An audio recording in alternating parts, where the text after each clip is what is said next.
Well then, good morning, everybody. How are we all doing? I'm calling this the end game. Ratcliffe versus Jassim. I hope I'm right. I think we all want the end game. The end game, of course, being Manchester United getting new owners. Will it mean the Glazers leaving fully? Will it mean that we've got to entertain a conversation around what sort of position they may have? Hey, look, last night we had an extra show after the breaking news of a new Qatari bid. I ran through that last night. Articles from Mike Keegan and Matt Lawton from The Times. Today, what I'm going to do is run through what else has been said. We're going to cover the Telegraph's report, going to cover the Guardian's report, and also run through a very detailed article from The Athletic, from Laurie Whitwell, who have remained quite, I wouldn't say quite, they're just kind of behind. They haven't really been leading with the news. Maybe they've just been avoiding the speculation, and there has been plenty of that. And it's been, yeah, of course it's been frustrating.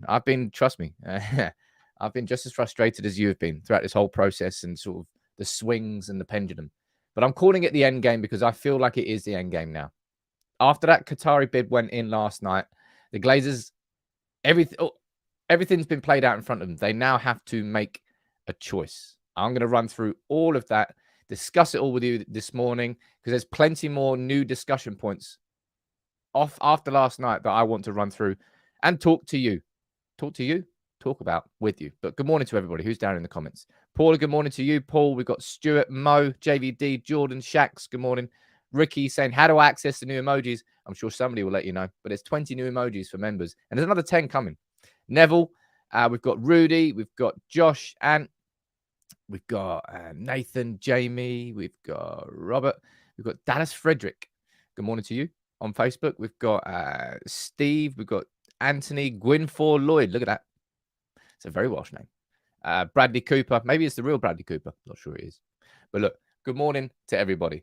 What I want to do, slightly, not off topic, but a slightly different conversation, is this is going to be the poll for today. And I really am interested to know how this one goes.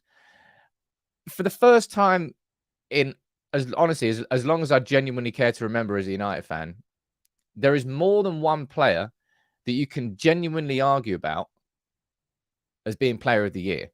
Now, for me, it's probably between one of four players. Who is your player of the year? Right. I'm going to put down who I think the four candidates are. I'm sure there'll be people that shouting at me because I'm missing some. I think Bruno's up there. I think Shaw's up there. I think Rashford's up there, and I'm going to put Martinez up there. Casemiro would be probably the fifth one. I would say Casemiro or Varane would be my other sort of options if I was going to argue there were more, but I can only put four. I can only put four options on the poll on YouTube. So I want you throughout the entire show to put your vote in for who you think should get Player of the Year vote, and that's who I'll vote for. So we can do a community vote that goes there later. But that poll will be running throughout the entire show. As I said, for the first time in so long, genuinely, you can argue fairly for like two or three, maybe even four players. It's great. It goes to show how far we've come in the last year. Could you imagine where we were at this point last season? Jeez. The Rangnick here. We don't need to go back there. We don't need to go back there. Mo, you're saying no Wan-Bissaka? Hey, dude, he's been great since the World Cup, but let's come on. We're talking about a full season here. All right. The Great British Clothing Company. Thank you very much for Super Chat, dude. Saying it has to be Casemiro. He's dropped off a bit, but he's been flogged to death. Casemiro, trust me, is the fifth person that would be on that list. I don't think I would choose him personally, but look, you can. Can you really look past Rashford's goals? Can you really look past how influential Bruno has been? Can you look past how good Shaw has been at both left back and left centre back? So I mean, there are definitely options. But look, you can debate that in the comments for next half an hour or so, and I'll check the poll towards the end of the show. And I'm probably going to forget, so somebody remind me towards the end of the show that I need to go back and look at the poll. What I will say before we kick into the show here, remember down there, the raffle is running until we've got 13 days left. If you haven't entered, you really, really should. It's £1 per ticket. Somebody is going to walk away with £500 cash monies from the community. We've got a PS5. What do you think we should do next month? You can let me know. slide into my DMs on Twitter or Instagram. You can let me know. We've done a PS5, then we've done an Xbox Series X. Now we've done 500 quid cash. What can the next prize be? Not quite sure, but you can let me know. Egbert, you're going in there. You're going in strong, and you're saying it has to be Rashford. Thank you very much for super chat, dude. I think it's going to be really difficult, I'll be honest, to look past Rashford's goals. Surely. Don't know. We'll have a look. We'll have a look. Jordan Massey. Yeah, man. Let's get a car. You didn't say what car, so I'm just going to give you a little toy car. You see that there was some dude in Essex. I went to uni in Colchester, and he won a car in a competition there at the nightclub, and then went to collect his prize, and it was a little toy car. And his dad's trying to sue the club. It's funny. Anyway, all laughing aside, let's talk about something that's, let's be honest, no one's really laughing about at this stage. No one's really been laughing about it at any point. It was in November when the Glazers announced they were looking at strategic alternatives, right? And we've witnessed the ups and the downs, and it's been played out very, very publicly. Just like anything with Manchester United, it's always played out very, very publicly, because Manchester United is one of the 3 biggest clubs in the world. Go on, itchy nose. That's better. I think we're at the stage now where it's the end game. All right. So we've had the confirmation last night that Sheikh Jassim and the Qatari bid, they put in a final bid. Now, what that shows us all straight away is that everything reported over the weekend was correct. Ineos were leading the race. Ineos were favourites. If the Qataris didn't react, they were going to lose. All right. That's why this new bid's come in. So the Qataris having confidence in XYZ is what we still heard at the weekend. Okay. Yeah. Anyway, this third bid, this is the 4th bid. Sorry. There is no, you've got Jamie Jackson of The Guardian here, kind of the only outlet really who is trying to put a number to the bid. Now they've gone 5.5 billion, and that includes clearing the club's debt, which of course is not going to the Glazers, which of course reduces what that figure actually means. And that's why it's confusing. It's going to be somewhere between 4.5 to 5 billion. We don't know the exact mark, but because it includes that money that clears the debt, which is not going towards the Glazers, that reduces what that bid will be. Everything that we're still reading about all of this is that the Ineos bid is still higher. And that, what I'm going to do, this is going to be the main part of the show, right? The Athletic has released an article this morning, a really, really detailed article.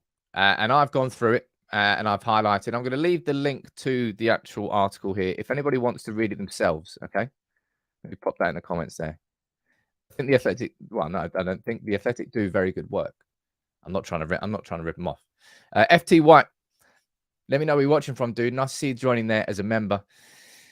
But it's this article here that is definitely the most interesting part for me, because there's a lot of details about what's being said behind the scenes. And if anybody listened to my interview with Ben yesterday, a lot of what's said in this article, me and Ben discussed yesterday.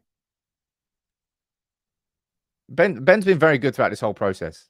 He's been one of the...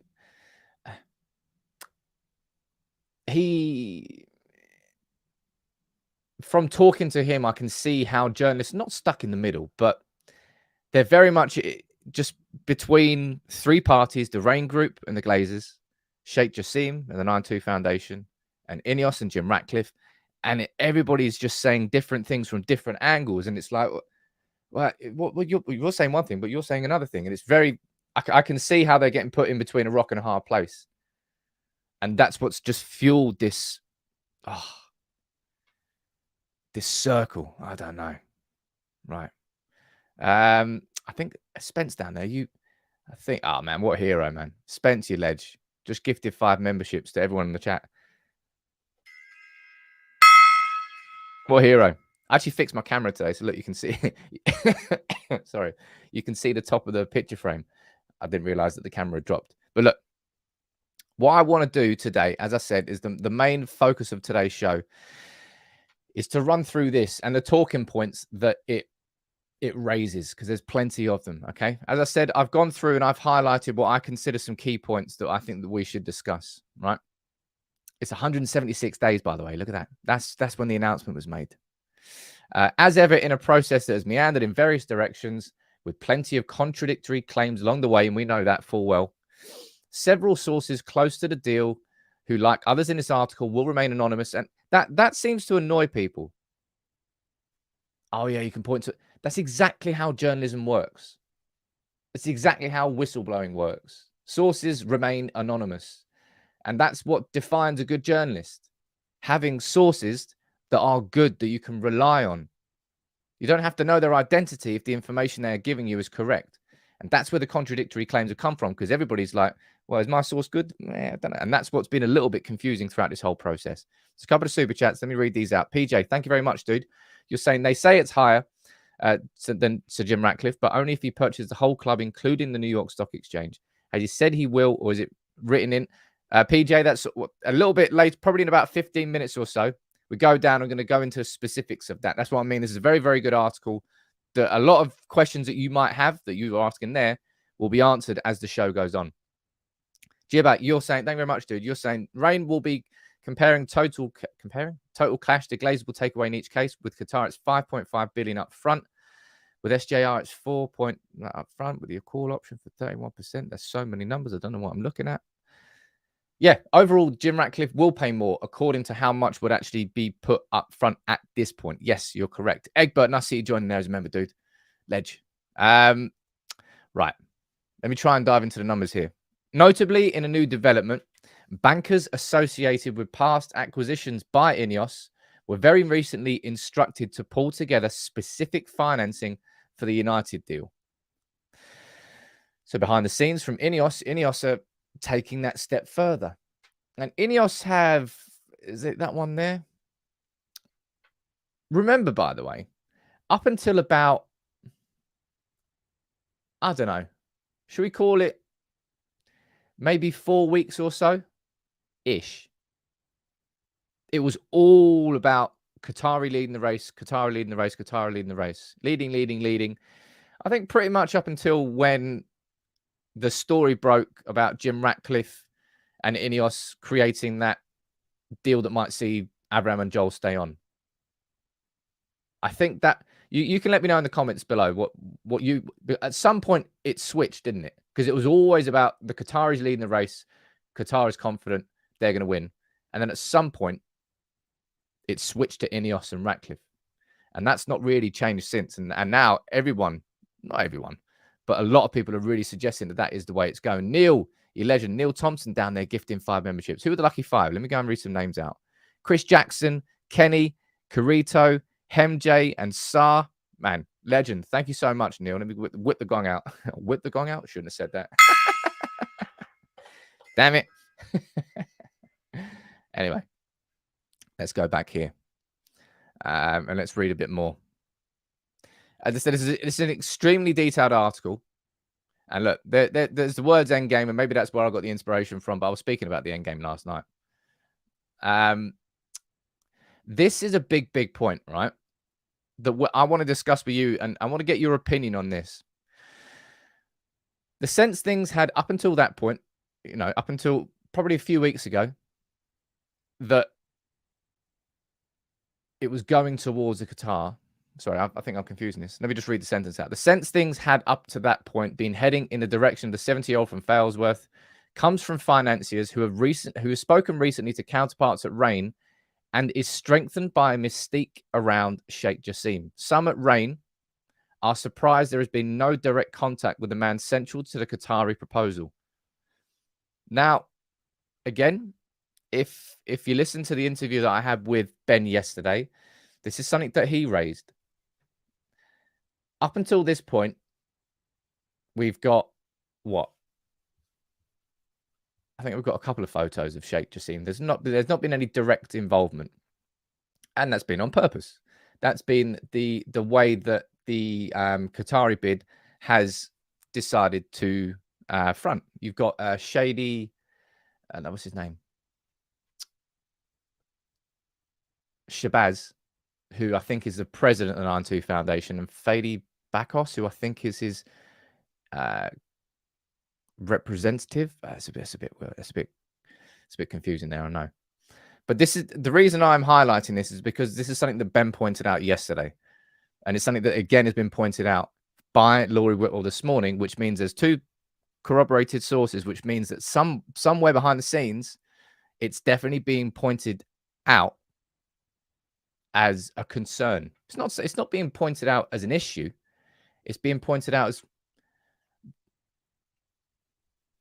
it's something that's discussed a little bit later in the article as well, is that there has been tension between the Rain Group and Sheikh Jassim, which in terms of how they've conducted business together, how they've communicated together, which when you think about it, going into this process, if you were to choose one party that you would expect to have problems with the Rain Group, you would have expected that to be Ineos, because Jim Ratcliffe tried to buy Chelsea with a bid that went in after the period of exclusivity was confirmed for Todd Boehly. Remember, that was literally an 11th hour bid. Jim Ratcliffe went in there, had no chance of winning. I remember when that bid went in, everybody was like, what's he doing? There's no way he's going to win.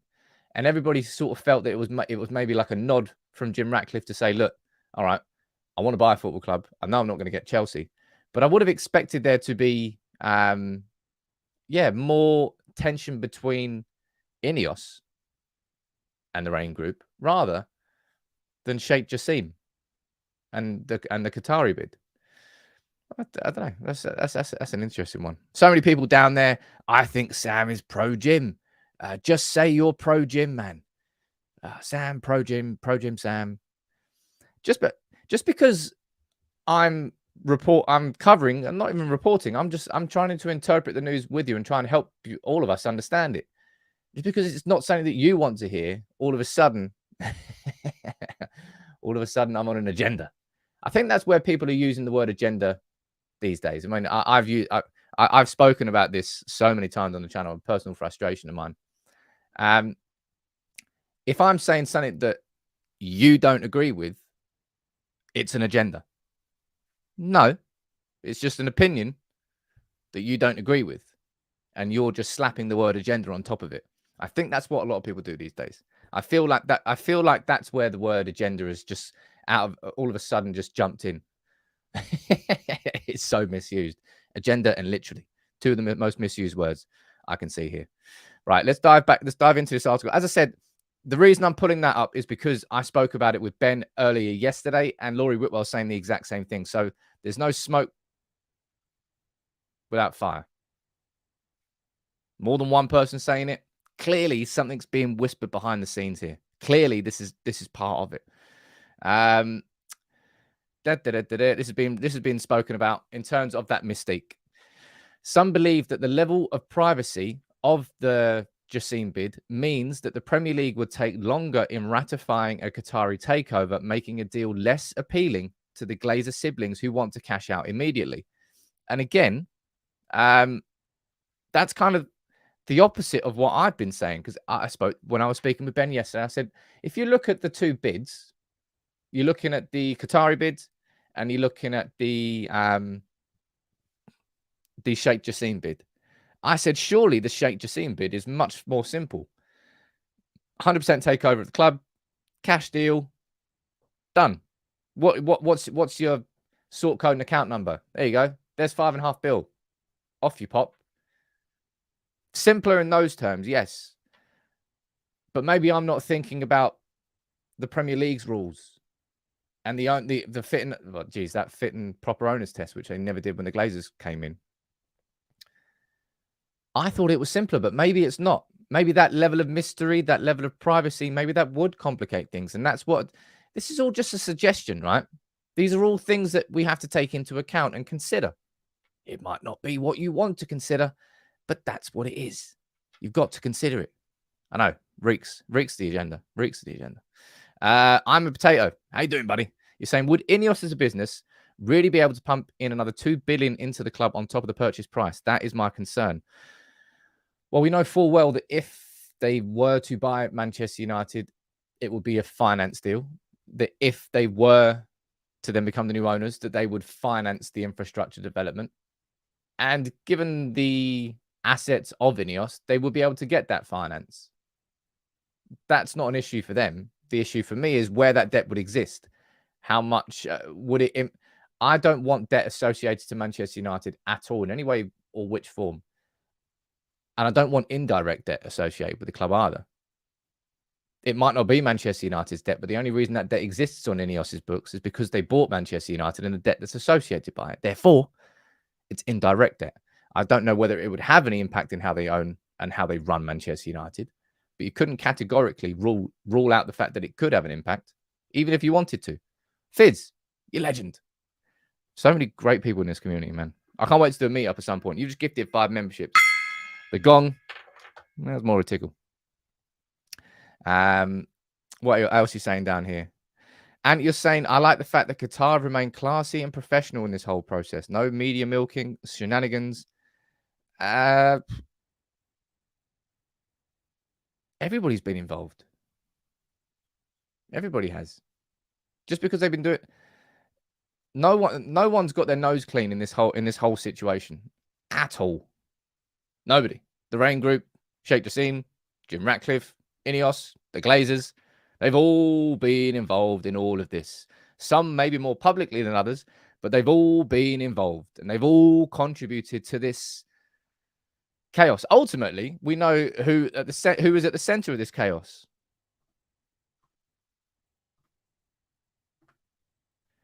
These little filth bags. These little scruffs. They're the reason why all of this has taken as long as it has. They're the reason why we are still here waiting, because they haven't made their mind up, specifically those two as well. And again, this is something that I haven't reached it in the article yet, but this is something that is considered in a lot of detail as we go down this article. There's a super chat there from JVD. How you doing, buddy? Nice to see you there, man. He said everyone has an agenda, and that agenda, oh man, too many words, too many agendas. My head's bursting. My head's bursting. Man, I've had so many accusations thrown at me. So many accusations thrown at me over these last few months. I maintain one thing and one thing only. I've said it from the very start. I want what is best for Manchester United. I always have. And that's it. That is my agenda. It's always been my agenda. Right, go down here. There you go. Look, and that's what I was trying to explain there. Perhaps less importantly, but nevertheless intriguingly, there has been a distinct lack of harmony in conversations involving Rain and Sheikh Jassim's camp. And everyone down here is going to be like, it stinks. Stinks. What is it, PR? Whoa. It's not just Laurie Whitwell that's saying this. I've spoken with Ben multiple times over the last few weeks saying exactly this. It might not be what you want to hear. All right? But this is not the first time that I've heard this. And pointing fingers is actually is a phrase that I used when I was speaking to Ben yesterday. I was like, it's just, that's what it means. It feels like everyone's just sitting there behind the scenes going, whoa, miss. It's him, miss. It's him over there. It's not me. It's him. He started it. Don't look at me. It feels almost childish. Childish is probably the wrong way to describe it. But it's everybody seems to be pointing the finger at somewhere else for where the problem is. And as I said, if you go back to root cause analysis, they are the root. They are the root that needs to be pulled out, burned in a bin. Probably not saying that the Glazers should be burned out. I'm not inciting violence. My name's not Donald Trump here, all right? Tommy Scars, you sent in a super chat. How you doing, buddy? When you look at Madrid going for Bellingham, Mbappe, and Davies, who's Davies? This is the level we could be at if we spend our own money revenue. Qatar for me. Well, we don't need Qatar to spend our own revenue. They're separate things. We don't need Ineos to spend our own revenue. We're also not going to go after Mbappe. I'm going to be speaking about a transfer a little bit on Kim Min-jae a little bit later on after we speak about this, and also my video this afternoon is going to be on Kim Min-jae. Yeah, I'd love for United to just be self-sustainable. Alphonso Davies. Oh, there you go. Right, okay. I didn't know who that Davies was. Right, more to discuss down here. According to Qatari representatives, all their bids, as well as the one claimed that had been made on Tuesday, have included wiping United's debt, which stands at a minimum of 535. But when you take into account amortization, monies owed to other clubs, XYZ, that rises more towards $1 billion. Right, that rises more towards $1 billion. Squabbles behind the scenes would not usually be of significance, but given this late stage, the tone has suggested there needs to be a drastic change for an agreement to follow. One source also claimed the friction had prompted those in Sheikh Jassim's circle to go directly to the Glazers at least once. And again, that's not the first time I've heard that. I didn't bring it out in public because I'm not that dude. I'm not going to be like an in the know dude. But I spoke to Ben multiple times over the last 2 weeks, and others, all saying the same thing. That it seems like Sheikh Jassim has actually started to go direct to the Glazers. So maybe it's the Rain Group. That's what I mean. You don't know who the perpetrator really is, because how much. I don't know how much direct involvement the Glazers have in this whole process. The concept of it is they've employed the Rain Group to do their dirty work. They've employed the Rain Group to deal with all of this shenanigans. Just call us at the end when there's a number that we've got to say yes to or say no to. So the actual day-to-day negotiations are going to be the Rain Group's responsibility. But again, you might not want to read it, but this is not the first time, and that's why I've highlighted it. I'm not just highlighting that off the back of just this. I've heard that more than once, that the frustrations between the Rain Group and the Qataris have led to the Qataris to actually go over the top of them and go direct to the Glazers on more than one occasion. Sue, nice to see you there joining it as a member. Let me know where you're watching from. I'll try and give you a shout out. I'm going to read a few of your comments out now quickly. Let me pull this photo up here. And let me just see what you're saying in the comments. Chris, you're saying, Sam, Sir Jim Ratcliffe's proposal was different from his original mission statement. It stinks. Yeah, I don't like that change in tone at all. There are so many, and I've said this so many times now, I'm bored of it really. There's so many things that I would question about both bids. So many things. There is not a perfect scenario here for Manchester United, I don't think. And both of them have got their pros and both of them got their cons. It's exactly why I did that video. Jonesy, mad to think this all started with everyone buzzing the Glazers were gone, and now nothing is good enough for everyone. At least I've been straight the whole way through. Firm no to the state ownership from me. Well, again, if I'm going back to this article here, I think that comment there raises a fair point, and also a point that I want to go down here, right? Let me pull this up here. I thought this was interesting. The concept of state ownership, all links to a state takeover. And this point here. Those involved in, let me go, nice and big. Those involved in Sheikh Jassim's bid say they are not giving up, as this latest apparent bid demonstrates. Whether it is the final one depends, according to sources, on what feedback they receive. The fact he has not blown Ratcliffe out of the water adds weight to the claim it is a private enterprise rather than a state-sanctioned move. And that's always been the desire of this bid. The 9-2 Foundation, the creation of that, the separation from the Qatari state. That's what the Sheikh Jassim bid has always wanted to show. And maybe it is private.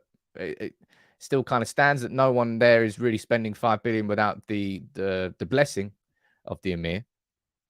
But I thought that was an interesting point there, which, as I said, ties into the comment that was just left. Right, there's still so many more things we need to speak about from this article. Look, if you do enjoy these shows, would you please drop a like on the video? You might not like everything I've got to say, but I try to bring and report on this as much as I possibly can, because there's just so much information out there. It's really, really difficult. I don't get it right every time. I never, ever claim to. I try to do my best. But let's go down here because this is a really important point. So many of us want clarity on how much these bids are actually worth. And this is pretty much as close as we're going to get to that, right? That Ratcliffe proposal values United. Oh, one sec there. Ratcliffe's representatives are remaining tight-lipped on his bid, but rebuttals on this aspect could be expected given how toxic an association with the Glazers would be. And we know that that's to do with this and the 50% and the 69%. Ratcliffe's proposal values United shares at a higher price than the Qatari bid, even now has not been disputed by anybody, right? And this is why. Ratcliffe has greater flexibility to pay more per share because he is not planning to buy 100% of the club, nor pay off the debt. Remember that debt will be paid off, not with cash. That debt will be paid off with finance. So in terms of actually putting the cash up front, that's not included. It's kind of a separate conversation. His commitment would be about 51% of the overall club, which at 6 billion, if it's a value, would be 3.06 billion, in the same ballpark as how much he offered to buy Chelsea for, 2.5, with, of course, that pledge to spend 1.75 billion over the next 10 years. And I think this is the interesting part down there. One reading expressed by several observers is that Ratcliffe would buy out the four siblings at a price above market value. And if Manchester United were to be valued at 5 billion, that would give the Glazers a sale value of $32.5 per share, which is, let me try and figure that out as a percentage.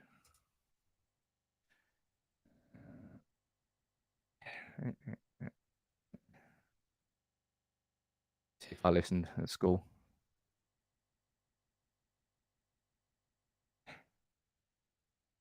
58. Doesn't seem right.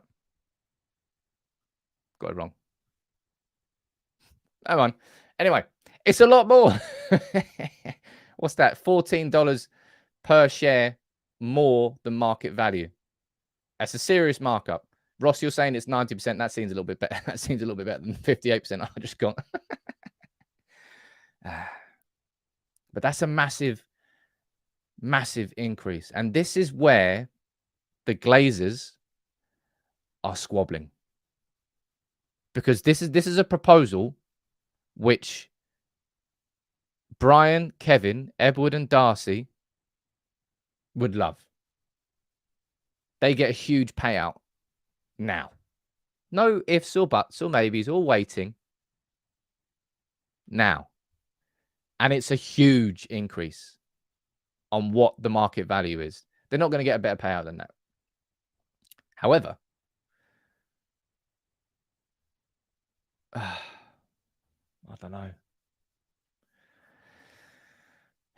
It's just so many numbers down here, man. There's so much confusion. I've raised this. This is my biggest question about the Ineos deal, and it always will be now.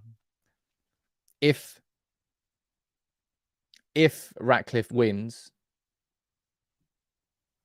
what happens to the Class A and the Class B shares? Because there is no way in hell that Ineos or the Qataris buy Manchester United or a percent. We know full well the Qataris, it's 100% or nothing. Jim Ratcliffe, he's given different proposals. But there's no way that either of them puts billions in without taking full control. There's no way that the Glazers will maintain control. They might have a stakehold in Manchester. They might be able to make money off Manchester United, but that is it. They would not be able to influence they wouldn't be able to influence a single decision. And that requires a complete restructuring of the Class A and Class B shares. And because they're a publicly traded company, I imagine there's rules and regulations you have to follow. No, I don't imagine. I know there are. But this is messy. Very, very Lionel. What are you saying down here? Chris, I'm defending Sir Rat again. How have I possibly just I have no idea. I have no idea. I have no idea. Oh man, I just got. I can't even win. I can't even win. Ineos keeping the debt at United plus the Glazers unacceptable, says Al. They wouldn't be keeping the debt at Manchester United. It's it's more the fact that, I mean, the debt would be paid off, but it will be financed. It wouldn't be like, here's your cash to pay off the debt. It would be the debt gets refinanced. And we know that. They've already got agreements in. Who is it? JP Morgan, Goldman Sachs, the two banks. They would get money to pay off the lump sum of United's loan, and then Ineos would absorb that liability, would absorb that debt, would go on Ineos's books, and Ineos would then be liable of that. I completely and utterly understand that. I know full well that the revenues of Ineos would cover any debt there, and I know that it technically would be a bit of a drop in the ocean for how much money gets turned over by that company every year. Yes, cool. It'd still be associated debt, which I do not like, because I'm sick of debt. Any conversation around debt. Manchester United were a debt-free football club before the Glazers came in. And I would very much like Manchester United to be a debt-free club with new owners. Now, apparently that's going to happen either way. But one is associated debt. And you know full well what I think about debt. Rob, you're saying if Ratcliffe wins, it could take ages to sort these share issues out. I agree. It's a concern. And then if you scroll up there's the suggestion here is that maybe the Premier League would have some sort of concerns about the Qatari takeover, and that they would question.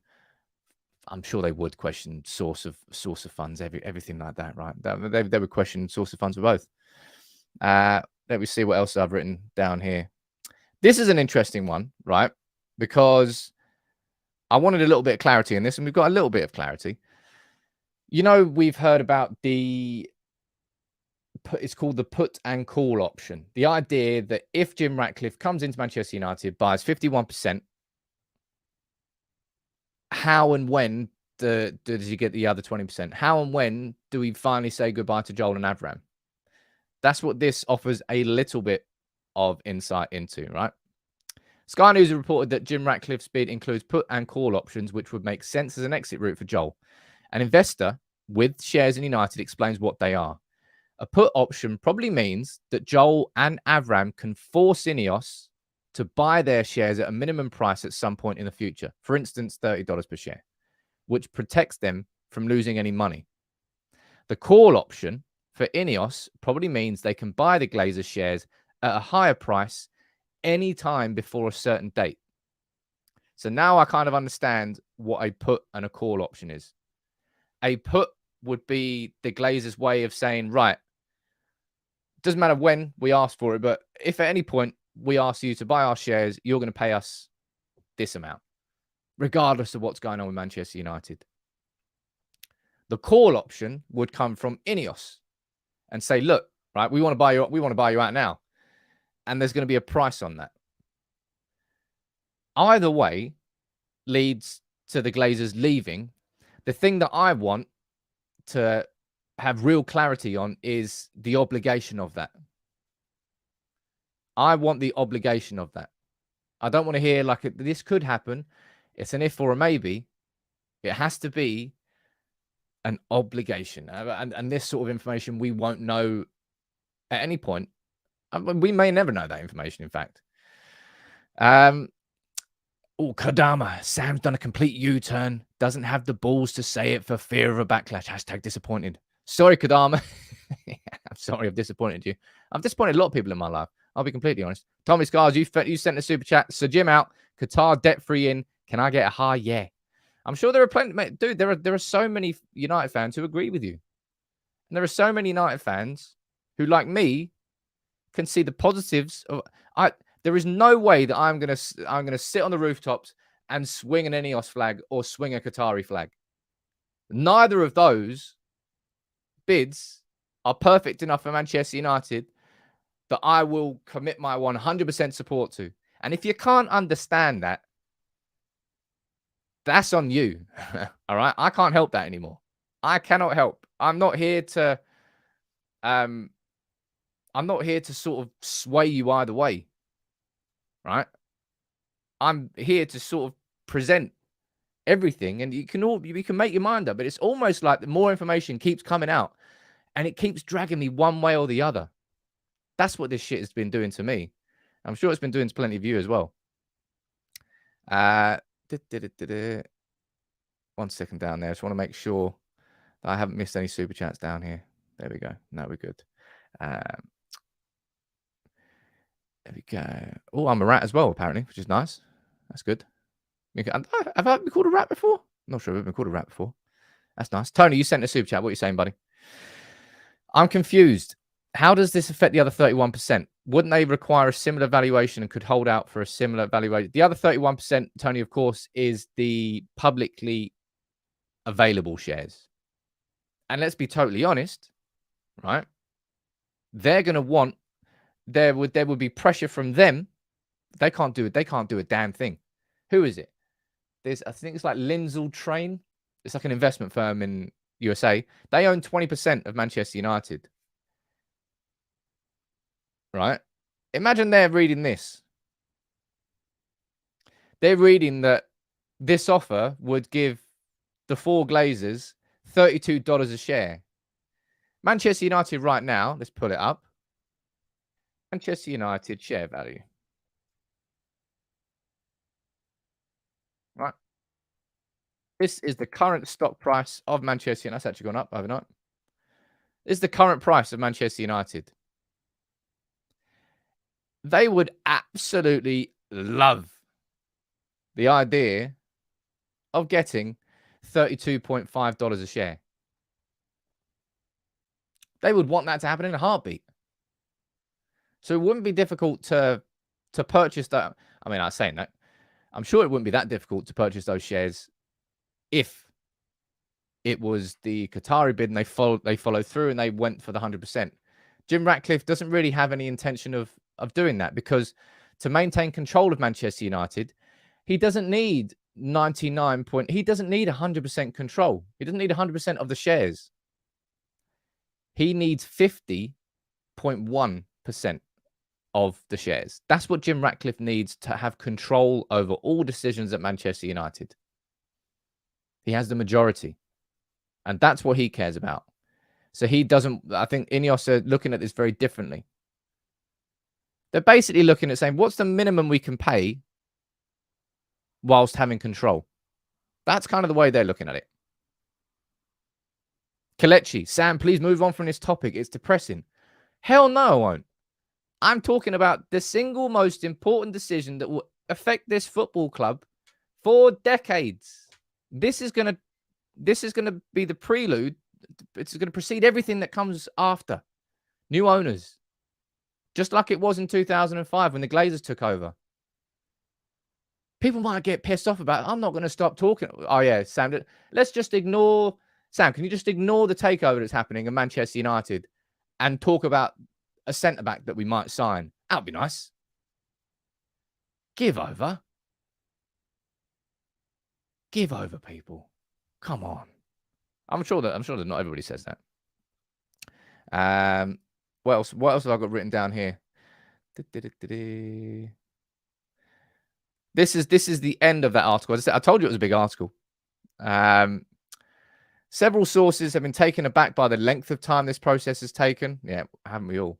Invested observers speculate all the weeks and months point to disagreements among the six siblings, with Joel and Avram also changing their minds, which is why until the final paperwork is signed, there will be doubt about the conclusion. Some feel giving Ratcliffe the impression of success could be a final method to squeeze the Qataris. And that's something that I think all of us have considered, and that this might all be the biggest of power plays. And it may well turn out to be that. But as it stands, according to everything that we've said from multiple sources across the last 24 hours and everything that we've seen, the Qatari bid overall still values Manchester United less than the Ineos bid. However, it presents cash up front. Therefore, the other four siblings, they want that deal. Avram and Joel don't. They like the idea of maintaining it and cashing out at a bigger stake. They're greedy. They could get loads now, but they want more in the future. And I think they also, with the Glazers, with Abraham and Joel specifically, it's massively an ego thing as well, isn't it? They want to be able to go to a cocktail bar and brag about how they're... No, don't fucking go to a cocktail bar. You know what I mean? They want to brag about how they are part owners of Manchester United. Look how good we are. Dick swinging. That's part of it too. It's not just about money with the Glazers, Joel and Abraham specifically, which makes it all the more confusing, which makes it all the more worse, because it can't just be resolved.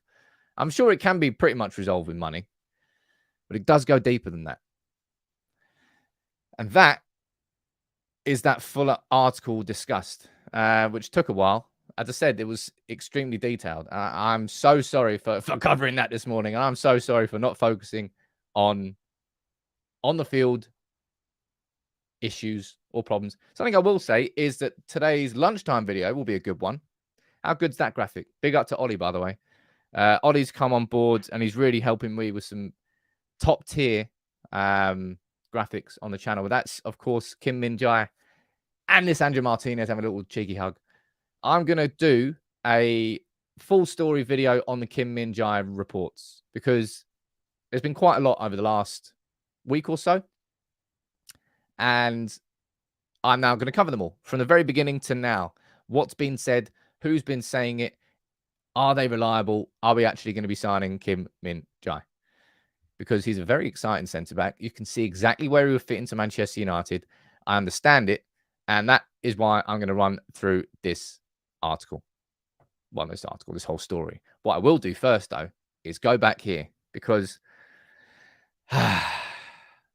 ladies and gents, I can't wait until we've got a preferred bidder. I can't wait until we don't need to speculate anymore about who the new owner is, and we can just scrutinize, and we can really dive deep and ask the right questions, make the right content around that new owner. The conversation needs to fucking move on. Hopefully sooner rather than later.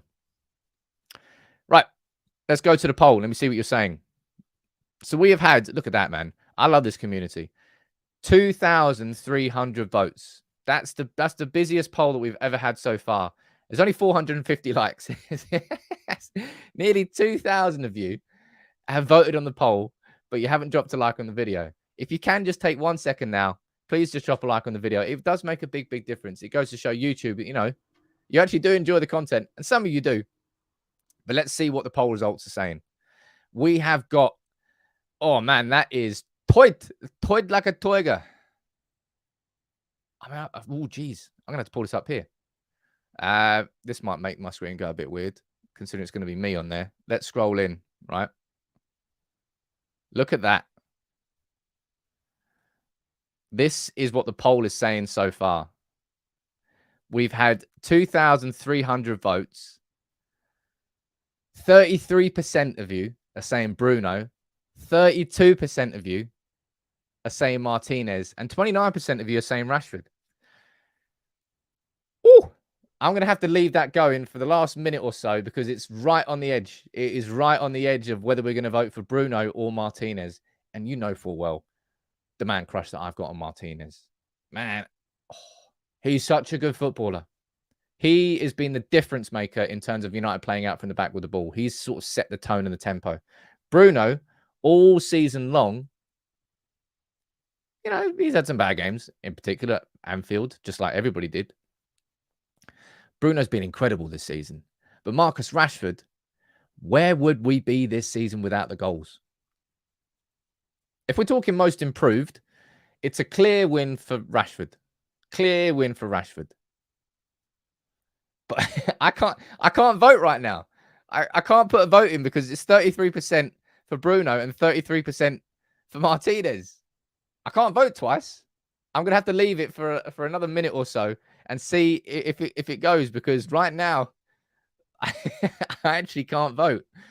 Man, that's what I said, and I maintain that. It really is a compliment to this Manchester United team that we can actually argue for more than one player. That you really can argue for more than one player. Prior seasons. Who even won it last year? Was there? I don't even think was there even a reward last year. I think United cancelled it because we were absolutely cack. And I think the year before that, it was COVID, and the year before that, it was COVID. I think this is the first. I think it's on the 29th of May. The club awards ceremony. So the day after the last game of the season against Fulham. But I actually can't. I can't. I'm going to let it go for one. Once we reach 2,500 votes, right? I'm going to, whoever's winning at that point, that's who we're going to vote for. So if you haven't voted so far, there's nearly 100 of you that need to vote and get involved. We'll stay on here. You can, I'll read some comments out and we'll wait until we've got 2,500 and see who's winning. Let's go see what you're saying down here. Lots of you wanting Bruno. Lots of you wanting Martinez. Ronaldo won it last season. Did he? Man, I can't remember. I don't know. I thought it was scrapped. Stephen, I really apologize about this. This is a big reason why I'm working on the new software. The software's coming. It needs a lot of testing, but once I got it done, everybody can be involved in all of these votes rather than me just using the one on YouTube. It's a little bit frustrating. I can only use the one on YouTube. Martinez now winning by 1% with 60 votes to go. This is more intense than any election. Man, hope the Tories get skinned in the next election. You have more votes than viewers. It's hilarious. I mean, it's not funny, really. Please drop a like on the video. It makes a big difference. But it is quite funny. Christy is saying maybe Bruno, looking at the whole season. Best comeback is Rashford. Martin. I don't know. It's so tight. It's tight. It's gone back up to 33% each. There's another 35 votes here to go. You can swing it one way. Whoever is winning when it hits 2,500, that's going to be our vote as a community, right? Oh, yeah, by the way, Hala Madrid tonight, indeed, David. Everyone get your Benzema shirts on. Shove them on. Your Vinicius shirts, your Vinicius masks, everything. Just wear the full white kit. Come on, Madrid. Just do the business. I don't personally think they will, right? Let's be honest. City do look like a different beast this year. I think the only team that's going to be able to stop them winning a treble is going to be United in the FA Cup final, which scares the absolute crap out of me. That game is going to be horrendous to watch. We've got four votes needed, and Martinez is currently winning on 33%. That's it. Martinez wins. I'm so happy. We go down here and we put our community vote in for the man himself. Lisandro Martinez has got the vote from United People's TV to win Player of the Season. But that was tight. That was very, very tight. That was pretty cool, actually. I enjoyed that. Look at that. Who's just joined as a member? We've got Jessica. Nice to see you there joining as a member, Jessica. Let me know where you're watching from. But look at that, man. Matt is saying, just quickly, Sam, big up to you. Oh, despite all the hate and negativity, keep it. Hey, look, we're all equally as frustrated. Some people want Qataris. Some people want Jim Ratcliffe. I've told you already, there's part of me, because I don't know, maybe I'm not even that old. I'm only 33. I've grown up watching what City have done, and I was so against state ownership. So there's part of me that will always pull me away from that. And there's part of me with the Ineos, with the idea that they're keeping the Glazers on, and the idea that the debt refinancing, it's just like, well, that's shit. Well, that's also shit. There are crap parts to both. All right? There is no perfect owner. I've explained that enough times. But this feels like the end game, right? To wrap it up there, this feels like the end game. The Glazers now have to make their decision. The final bid's gone in. Are they going to cash out now? Or are they going to try and dig their claws in? Let's find out. Teresa saying, I bet you fixed that. Yeah, you caught me there. The community voted. Just Martinez. Look, as I said, today's afternoon video is going to be a full story on Kim Min-jae. Where did the reports start? How have they developed? What's going on?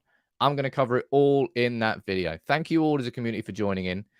I'll be back when there's another big update. If there is later today. If not, I'll be here tomorrow morning. Big up to all of you. Drop a like on the video. I'll see you soon.